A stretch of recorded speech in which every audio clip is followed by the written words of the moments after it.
रेणुका की शादी कुछ ही दिनों पहले शास्त्री नगर में हुई थी। रेणुका बहुत ही आलसी लड़की थी। वो दिन भर बेड पर सोती रहती या फिर मैगजीन पढ़ती रहती और घर के काम भी धीरे धीरे ही करती। एक दिन उसकी सास उसके पास आती है। बहू, आज बेसन का चिला बना दे, बड़ा मन कर रहा है। हाँ मम्मी जी, बनाती हूँ थोड़ी देर में। थोड़ी देर में? अरे थोड़ी देर में तो रात के खाने का वक्त हो जाएगा बहू। अच्छा मम्मी जी, तो फिर आप रात का खाना ही खा लीजिएगा ना। हे भगवान, कैसी आलसी बहू मिली है मुझे, हर काम को बस टालती ही रहती है। रेणुका दिन भर बस आलस पना ही करती रहती। एक बार रात के खाने पर सब बैठे हैं तो रेणुका का पति कहता है, अरे ये क्या, आज फिर से करेला?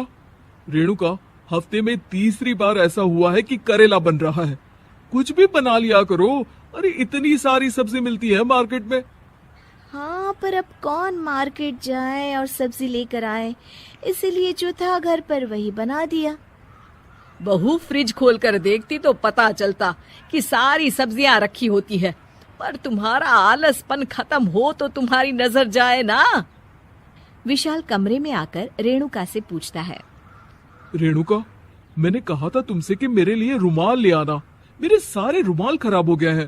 तुम ले आई क्या? आज नहीं गई, कल ले आऊंगी। ओफो, पिछले 4 दिनों से मैं यही सुन रहा हूँ। बिना रुमाल के ऑफिस जाना पड़ रहा है। तुम तो बहुत ही आलसी होती जा रही हो रेणुका। आपको रुमाल की जरूरत है ना, तो खुद ही खरीद लीजिए ना। हाँ, अब वही करूंगा। तुम्हारे भरोसे बैठा रहा तो कुछ नहीं होगा। एक दिन दरवाजे पर बेल बज रही होती है और रेणुका सोफे पर बैठी होती है, पर आलस में दरवाजा खोलती ही नहीं। अरे बहू, कितनी देर से बेल बज रही है? क्या कानों में रुई डालकर बैठी हो जो सुनाई नहीं दे रही बेल? मम्मी जी, अब आप आ ही गई है तो आप ही खोल दीजिए ना दरवाजा। क्यों मुझे ताना मारकर और देर कर रही हैं? अरे वाह, उल्टा चोर कोतवाल को डांटे।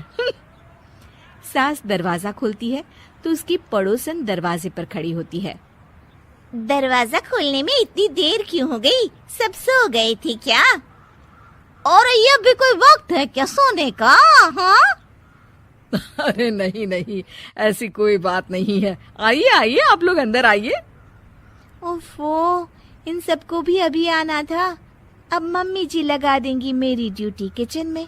बहू, पकोड़े तल दे, बहू चाय बना दे।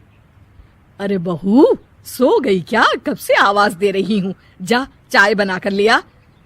हाँ मम्मी जी, अभी जाती हूँ थोड़ी देर में। सास रेणुका को आंख दिखाती है।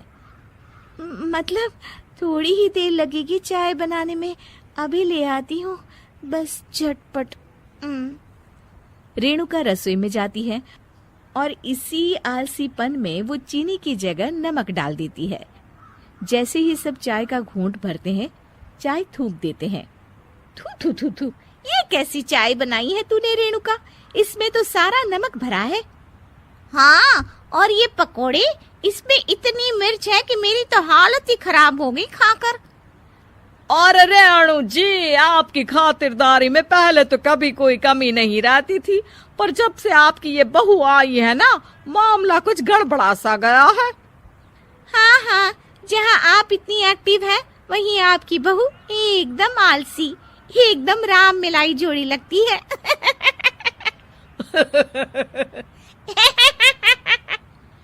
अच्छा जी, चलते हैं अब। नमक वाली चाय पिलाने के लिए बहुत बहुत शुक्रिया।